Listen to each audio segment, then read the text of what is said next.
ফজরের বাতাসটা স্নিগ্ধ শোভন হয়। ফজরের সময়ে বাতাসে মোনাফিকদের নিঃশ্বাসের দুর্গন্ধ থাকে না। ঘুম থেকে উঠে ভোরবেলা হাঁটাহাঁটি করা শরীর এবং মনের জন্য উত্তম। মুসল্লিরা দলে দলে মসজিদ থেকে নামাজ পড়ে যাচ্ছে। পরনে জুব্বা সাদা রঙের, হাতে তসবিহ, মাথায় পাগড়ি। বিড়বিড় করে হালকা শব্দে জিকির করতে করতে যাচ্ছে। তাদের শরীর থেকে আতরের গন্ধ আসছে। আতর ব্যবহার করা সুন্নত ও রোগ প্রতিরোধ ক্ষমতা বাড়ায়। ভোরের বাতাসটা যেন আতরের গন্ধে মিশে গেছে। সুফিয়ানের নাকে আতরের গন্ধ ভেসে আসে। সে আতর ব্যবহার করেনি, কিন্তু আতরের গন্ধ নাকে আসতে আসতেই তার মনটা কিছুটা হলেও স্বচ্ছ হলো। সে উদ্ভ্রান্ত পথিকের মতো ক্ষেতের আইলে হাঁটছে। গতকাল রাতেও সে আজেবাজে স্বপ্ন দেখেছে, তবে পরিষ্কার করে মনে নেই। গতকাল মেলা থেকে ফারদিনা চলে যাওয়ার পর আর তার সাথে দেখা হয়নি। রশিদ তালুকদার তার দুই ছেলে রায়ান ও আবিরকে নিয়ে শহরে গেছে আজ সকালে। প্রতি বছর রাজস্ব তোলার পর সে শহরে যান।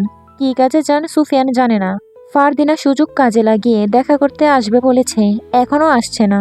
আজকাল তার জন্য সুফিয়ান উদাসীন হয়ে থাকে। আত্মার সম্পর্ক এমনই হয়। আত্মার সাথে কেউ মিলে গেলে তাকে ভাবতে না চাইলেও তার ভাবনা চলে আসে। তাই হয়তো ব্রিটিশ লেখক জর্জ এলিয়ট তার গ্রন্থে বলেছেন, দুই মানুষের আত্মার চেয়ে বড় কি হতে পারে যদি তারা জীবনের জন্য একত্রিত হয়। সব কাজের মধ্যে একে অপরকে শক্তি দেওয়া, সব দুঃখে একে অপরের উপর নির্ভর করা, সব কষ্টে একে অপরের সহায়তা করা, শেষ বিদায়ের মুহূর্তে নীরব ও আমোঘ স্মৃতিতে এক হওয়া। জর্জ এলিয়ট প্রথম গ্রন্থের প্রধান চরিত্রে ছিল ডেরোথিয়া ব্রক, যিনি ছিলেন ভালোবাসার পাগল। নারী হয়েও সে ভালোবাসার মানুষটির জন্য পথে পথে হেঁটেছে পাগলের মতন। আজ সুফিয়ান হাঁটছে, তবে সে পুরুষ। পুরুষেরা ভালোবেসে বেশি পাগল হয়। পুরুষের দেহ শক্তিশালী, কিন্তু দেহের ভিতরে থাকা 12 সেন্টিমিটারের হৃদয়টা যে দুর্বল। শুধু একজনকে ঘিরে, ফারদিনা।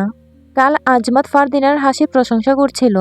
আজমাত একজন পর্যটক এবং একজন অতিথি বলে বেঁচে গেছে, নয়তো যে চোখে ফারদিনার রূপ দেখেছে সে চোখ উপড়ে ফেলত। যেই মুখ দিয়ে প্রশংসা করেছে সেই মুখ ভেঙে দিত। বিন্দেশিদের নিজ দেশে সম্মান করতে হয়, বলেছে মিজাম হায়দার। সুফিয়ান কোনোভাবে নিজেকে সামলে নিয়েছে। সে জানে ফারদিনা তাকে ইচ্ছে করে রাগায়। ফারদিনা জানে না সুফিয়ানের ঠিক কতটা কষ্ট হয়। বদ্র হাবলু, লাল মিয়া আজ একসাথে খেতে এসেছে। আজ ওদের কাজ ছিল না। কাল সুফিয়ান আসতে বারণ করেছে। একদিন ছুটি দিয়েছে, পারিশ্রমিক দিয়েছে। ওরাও বলেছে আসবে না, কিন্তু ওরা এসে বাদবাকি কাজ শুরু করেছে। সুফিয়ান নিরুত্তাপ ভঙ্গিতে বসে আছে। বদ্র তার অভিব্যক্তি দেখে বলল, ওই যে আপনার রানী চলে আসছে। সুফিয়ান উল্লাসিত হলো না। ধীরস্থির দৃষ্টিতে ঘুরে তাকালো ফারদিনার দিকে। আজ সে আগে আগে হাঁটছে ঝিলমিল পেছনে। ওর সাথে আজমাত। সুফিয়ান স্থির হয়েছিল। হঠাৎই যেন রাগ উঠতে শুরু করলো। না, অকারণেই রাগ দেখানো যাবে না। মেয়েরা হয় ফুলের মতো। ফুল তীব্র বাতাসে ঝরে পড়ে। ফারদিনা তার কাছে শুধু ফুল নয়, একটি নক্ষত্র। ফারদিনার হাতে কিছু একটা দেখা যাচ্ছে, সোনালি কাপড়ে মোড়ানো। ফারদিনা সুফিয়ানের কাছে এসে ক্ষীণ গলায় কাশি দিল। সুফিয়ান সুফিয়ান তাকে দেখেনি। সুফিয়ান আইলের উপর থেকে উঠে দাঁড়ালো, বলল, খোলা মাঠ থেকে চলো। কোথায়? এমন জায়গায় যেখানে তোমাকে আমাকে কেউ দেখবে না। সেই জায়গা কোথায়? ফারদিনার কণ্ঠে খেলা খোলা ভাব প্রকাশ করলো। নীরব ঘরে। সুফিয়ানের মুখে হাসি নেই, একরাশ স্তব্ধতা। সেখানে কি করবে? সুফিয়ান দু কোমরে হাত দিয়ে এদিকে ওদিক তাকিয়ে লম্বা শ্বাস ফেলে বলল, অন্যরা যা করে আমরাও তাই করব। বেয়াদব মেয়ে একটা, সব বুঝেও বাচ্চা সাজে। বলেই ফারদিনার বা হাত ধরে তার বাড়ির দিকে নিয়ে যায়। ঝিলমিল ও আজমাত হাঁ করে তাকিয়ে রইল।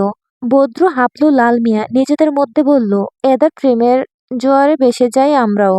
ঝিলমিল বলল, নিজেদের প্রেমে ভাসো, অন্যটার দিকে নজর দিও না। সুফিয়ান ফারদিনাকে নিয়ে ঘরে চলে আসে। ফারদিনা চেয়ারে বসে আছে। সুফিয়ান চোখ তুলে দেখছে ফারদিনার হাতে সোনালির কাপড়টা। জিজ্ঞেস করেনি ওটা কি। টেবিল থেকে একটা বই বের করলো সুফিয়ান। কিছু পৃষ্ঠা উল্টিয়ে একটা লকেট বের করলো, স্বর্ণের লকেট। ফারদিনা চোখ কুঁচকে বলল, এটা তুমি কোথায় পেলে? আমার মায়ের ছিল। লকেটের ভিতরে খোদাই করা দুটো অক্ষর আছে। অক্ষর দুটো কি? S F. এর দ্বারা কি হতো? এস দিয়ে আমার আব্বার নামের প্রথম অক্ষর। আমার মায়ের নাম ছিল ফারহিনা, ঠিক আমার নামের মতো। এতটা মিল। ফারদিনা শীতল হয়ে গেল। হয়তো এটা কাকতালীয়, কিন্তু এক হিসেবে ভালোই হয়েছে। আমাদের নাম আর আলাদা করে খোদাই করতে হয়নি। এটা তুমি কি করবে? ফারদিনা নির্বাক দৃষ্টিতে তাকিয়ে বলল, তোমাকে দিব। আমার স্মৃতি হিসেবে রেখে দেবে। স্মৃতি হিসেবে রেখে দিব মানে? ফারদিনা নড়েচড়ে বসল। কেউ কাউকে ছেড়ে চলে গেলে তার স্মৃতি হয়, হয় দুনিয়া থেকে চিরতরের জন্য, নয় দুনিয়ার কোনো অজানা স্থানে চলে গেলে। সুফিয়ানের স্মৃতি দিয়ে সে কি করবে? সুফিয়ান তাকে ছেড়ে চলে যাবে?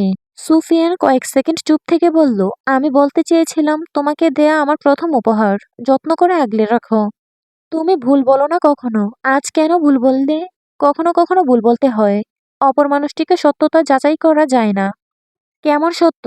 এই যে তোমার চোখে হঠাৎ আমাকে হারানোর ভয় ফুটে উঠল। বলেই লকেটের দিকে তাকালো। লকেটটা বইয়ের মধ্যে ছিল। ফারদিনার কাছে বিষয়টি অদ্ভুত লাগলো। স্বর্ণ অলংকার দামি জিনিস, গোপন জায়গায় রাখতে হয়। বইতে যে কেউ হাত দেয়, সুফিয়ান একা থাকে, তার ঘরে কারো আসার সম্ভাবনা নেই। তবুও ফারদিনার মনে প্রশ্ন জমলো। বলল, লকেট বইয়ের মধ্যে কেন রাখলে? তোমার সাথেই তো চোর থাকে, যদি ওরা নিয়ে যেত।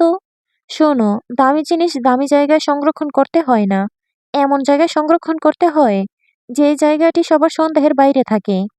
আমি তোমার বুদ্ধিমত্তা এবং কথার ধরনে বিভ্রান্ত হয়ে যাই। তুমি সত্যিই একজন কৃষক, একজন রাখাল তো? তোমাদের জন্যই কৃষকেরা পিছিয়ে। কৃষকেরা কি মানুষ না? তাদের জ্ঞান থাকতে পারে না? সুন্দর করে কথা বলতে পারে না? অবশ্যই পারে। তারা চাইলেই সব পারে। মানুষের প্রধান আয়ের উৎস হচ্ছে কৃষিকাজ। তুমি মানো আর না মানো, তুমি ভুল বললেও সেই ভুলকে আমি সঠিক বিচার করি। লকেটটা হাতে রাখবে? সুফিয়ান লকেটটা ফারদিনার গলায় পরাতে যেয়ে ফারদিনার গাড়ির দিকে তাকালো। বাদামি রঙের একটা তিল, যেটা ফারদিনার সৌন্দর্য যেন দ্বিগুণ বাড়িয়ে দিয়েছে। ফারদিনার হাত দিয়ে ধরে দেখলো লকেট।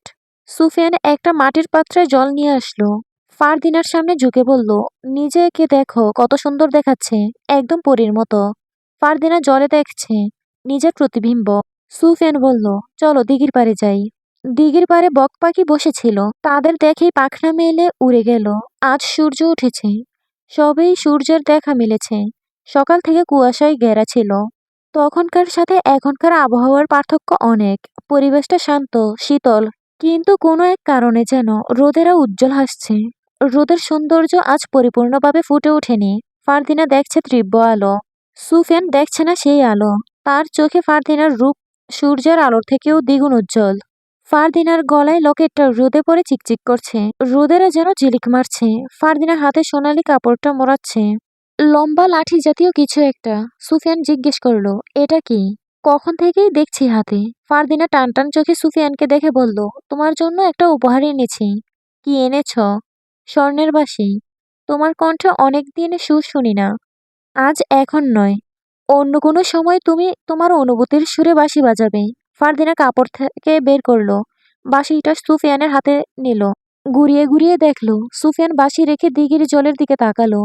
নিবিষ্ট দৃষ্টিতে তাকিয়ে রইল বেশ কিছুক্ষণ, যেন সময় থমকে গেছে। তার দৃষ্টি জলের দিকে, কিন্তু ভাবনার পাতায় অন্য কিছু। ফারদিনা কিঞ্চিত বিস্ময়ে ডাকলো, সুফিয়ান। সুফিয়ান তার ডাকে খেয়াল করেনি। ফারদিনা এবার গায়ে হাত দিয়ে ডাকলো। ঠিক তখনই সুফিয়ান হুঁশে ফিরে যেন।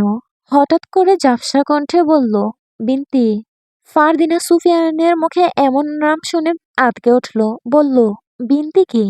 কেউ না, জলে থাকা ছোট্ট মাছকে বিনতি বলে। ওদের দেখছিলাম। সুফিয়ানের চোখে এলোমেলো। ফারদিনা চিন্তার ঘূর্ণিতে হারিয়ে গেল। বলল, মিথ্যে বলছো কেন? আমি তোমার সামনে বসা, তোমার জন্য একটা উপহার নিয়ে আসলাম, আর তুমি ছোট্ট মাছ দেখছ? কি হয়েছে তোমার? তোমার বাঁশিটা সুন্দর, তবে তোমার থেকে বেশি নয়। মানুষ ভাবনার জগতে তখনই যায় যখন বর্তমান মুহূর্তের সাথে অতীতের স্মৃতি জড়িয়ে থাকে। কী সব বলছো তুমি? ছোট্ট মাছকে বিনতি বলে? বিশ্বাস না হলে তোমার বাইকে জিজ্ঞেস করে নিও। তুমি আজ মিথ্যে বলছো না। কিছু একটা বলতে গিয়ে তোমার কণ্ঠ আটকে গেছে। দূর বোকা, আমি কখনো কথায় আটকে যাই না। ফারদিনা একদম চুপ হয়ে গেল। বিনতি কোনো মেয়ের নাম। সুফিয়ানের মুখ থেকে হঠাৎ ওর নাম বেরিয়ে গেছে। ছোট্ট মাছের নাম বিনতি হয় না। চোখের কোণে জল জমলো। সুফিয়ানের ঝুঁকে ফারদিনার চোখের দিকে তাকিয়ে বলল, ইস, আজ আমি শেষ। রাগিনী আজ রাগ করেছে। এই রাগ ভাঙানো মুশকিল। বিশ্বাস করো, আমি সত্যিই মাছের নাম বলেছি। মাছের আরো নাম আছে, বলবো? আব্বা শহর থেকে ফিরে এসেছে। আমি আজমাতের সাথে বের হয়েছি বলে আসতে দিয়েছে। এখন চলি। ওই বাদরটাকে আজ রাঙ্গার সাথে বেঁধে ছেড়ে দেব। ও রাঙ্গা ছুটবে ও মাটিতে গড়াগড়ি খাবে। তোমার কোনো অধিকার নেই আজমাতকে কিছু বলার। দ্বিতীয়বার আমি আর তোমার সাথে কথা বলবো না। দেখাও করতে আসবো না। কথা বলতে পারছে না ফারদিনা। রাগে গলা থরথর করছিল যেন। বাকি কথা গিলে হনহন করে উঠে চলে যেতে চাইল। সুফিয়ান দাঁড় করিয়ে বলল, শুধু শুধু আমার উপর রাগ করে এভাবে চলে যেও না। তুমি তোমার বিনতিকে নিয়ে থাকো। আমি আজমাতের সাথে এখন থেকে কথা বলবো। রাতেও তার সাথে মিশবো। তার ঘরে যাব। দরকার হয় বিয়ে করে বিদেশে চলে যাব। তবুও আর তোমার কাছে আসছে না। সুফিয়ান রাগে চোখ লাল করে ফেলল। ফারদিনা চলে যাচ্ছে। সুফিয়ান তীর্যক কণ্ঠে চেঁচিয়ে বলল, তুমি না আসলে তোমার বাড়ি গিয়ে তোমার সাথে কথা বলবো। ফারদিনা ঘুরে তাকালো না। সুফিয়ানের কানের কাছে ফারদিনা বলা শেষ কথাগুলো বাসছে। আজমাতের সাথে মিশবো, তার ঘরে যাব, বিয়ে করে চলে যাব। সুফিয়ানের রাগ হচ্ছে। প্রচন্ড রাগ হচ্ছে। প্রচন্ড রাগ হচ্ছে। রাগ দমন করার জন্য সিগারেট বের করলো। সিগারেটটা ঘুরিয়ে ঘুরিয়ে দেখে আবার ফেলে দিল। কেউ যখন মাত্রা অতিরিক্ত রেগে যায় তখন হৃদস্পন্দন দ্রুত হয়, রক্তচাপ বেড়ে যায়, রক্তের অ্যাড্রেনালিন ও কার্টিসল বৃদ্ধি পায়। এতে শরীরের যুদ্ধের মতো প্রস্তুত হয়ে যায়। সুফিয়ান রাগ প্রয়োগ করার মতো কিছু পেল না। ফারদিনা চলে গেছে। এখন রাগ দেখিয়েও কিছু হবে না। নিয়ন্ত্রণ করছে নিজেকে। মাথার পিছনের দিকে ঝুঁকে সূর্য বরাবর তাকালো। সূর্যের রোশনি সরাসরি তার মুখে পড়ছে। তাপ সহ্য হচ্ছে।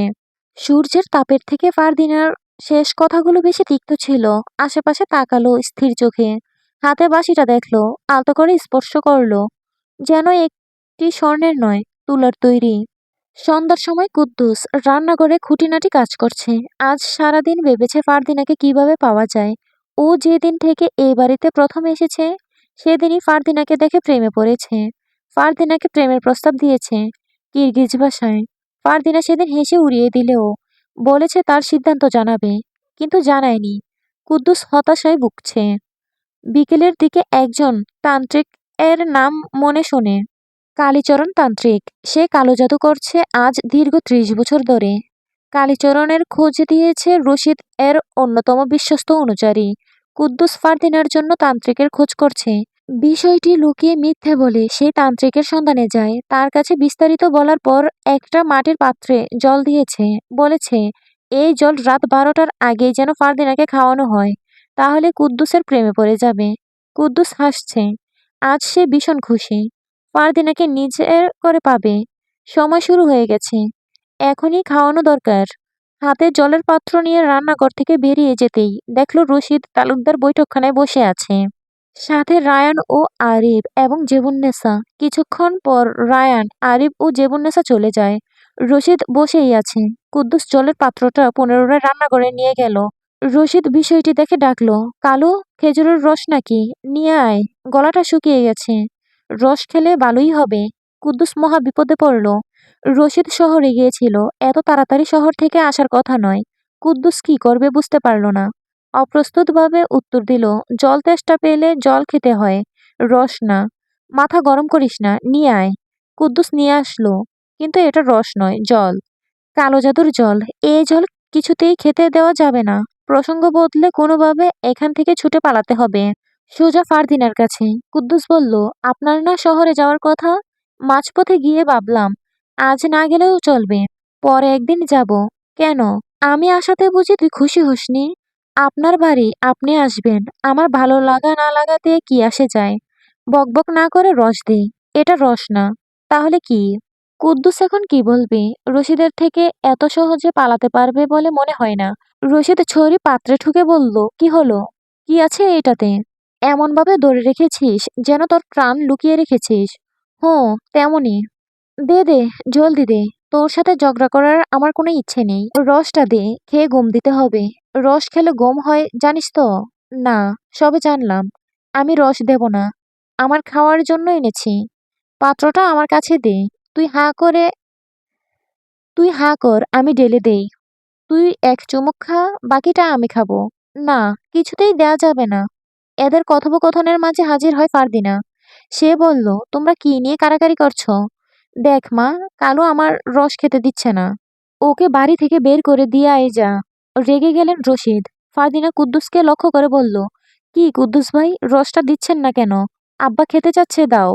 বলে ফারদিনা কুদ্দুসের হাত থেকে জলের পাত্রটা নিয়ে রশিদের হাতে দেয়। কুদ্দুস ভয়ে নিজের হাত নিজেই কামড়াতে শুরু করলো। ফারদিনা অতিথিশালয়ের দিকে চলে যায়। রশিদ রস বুঝে জল খেয়ে বলল, হতচ্ছাড়া, এটা তো জল। এতক্ষণ আমার সাথে মশকরা করেছিস? কুদ্দুস কিছু না বলে নিজের ঘরে দৌড়ে চলে যায়। দরজাটা কপাট করে বন্ধ করে দিল। বিছানায় দপ করে বসে পড়ে। আজ ওর অবস্থা দফা রফা হয়ে যাবে। তান্ত্রিক কালীচরণ বলেছে, এই জল যে খাবে সে সাথে সাথে ওর জন্য বশ হয়ে যাবে। ওর প্রেমে হাবুডুবু খাবে। কালীচরণের কালো জাদুর কাজ কোনোদিন বেফলে যায়নি। রশিদ নিশ্চয়ই এখন ওর ঘরে আসবে। কুদ্দুসের ভাবনা শুরু হওয়ার আগেই দরজায় কড়া নাড়ার শব্দ ভেসে আসলো। নিশ্চয়ই রশিদ। কুদ্দুস কোনো মতেই দরজা খুলবে না। দরজা এখন ধাক্কাধাক্কি করছে। দরজা ধাক্কানোর আওয়াজে কুদ্দুস লাফিয়ে উঠল। আজ দরজা ধাক্কানোর কথা ছিল ফারদিনার, হলো না। সবকিছু এলোমেলো হয়ে গেল। এবার রশিদ চেঁচিয়ে ডাকলো কুদ্দুসকে। কুদ্দুস উত্তর দিল, আমি ঘুমিয়ে পড়েছি। কুদ্দুস উত্তর দিল, আমি ঘুমিয়ে পড়েছি, আপনি আপনার ঘরে যান। যতটা সম্ভব জোর গলায় উত্তর দিয়েছে। দরজার ওপাশ থেকে শব্দ গেছে বলে নিশ্চিত হলো না। রশিদ আবার ডাকলো। কুদ্দুস ধীর পায়ে হেঁটে দরজার দিকে গেল। মুখে একটা গামছা চেপে ধরল। রশিদকে কোনোভাবে মানানোর চেষ্টা করতে হবে। মনে মনে প্রার্থনা করে দরজা খুলতে গেল। রশিদ নরম গলায় বলল, তোর এতক্ষণ লাগলো কেন দরজা খুলতে? আপনি আমার ঘরে কেন? আজ আমি তোর সাথে ঘুমাবো। সর, বলে কুদ্দুসের খাটের উপর বসে। কুদ্দুস চোখে মুখে বেজা ভাব এনে বলল, আমার সাথে কেন ঘুমাবেন? তোকে আমি সারাদিন বকাঝকা করি, আজ থেকে আর বকাঝকা করব না। তাছাড়া এতদিন তোর ভালোবাসা আমি বুঝতে পারিনি। কুদ্দুস রশিদের সামনে গিয়ে বলল, আমায় বকেন মারেন, বেশি বেশি কথা শোনান, তবুও আমার ঘর থেকে যান। তুই আমার সাথে এরকমটা করিস না। আজ আজ আমি তোর সাথেই থাকবো। কুদ্দুস কাঁদো কাঁদো গলায় বলল, ইয়া আল্লাহ, এ কি বলে? আমি এখন কি করব?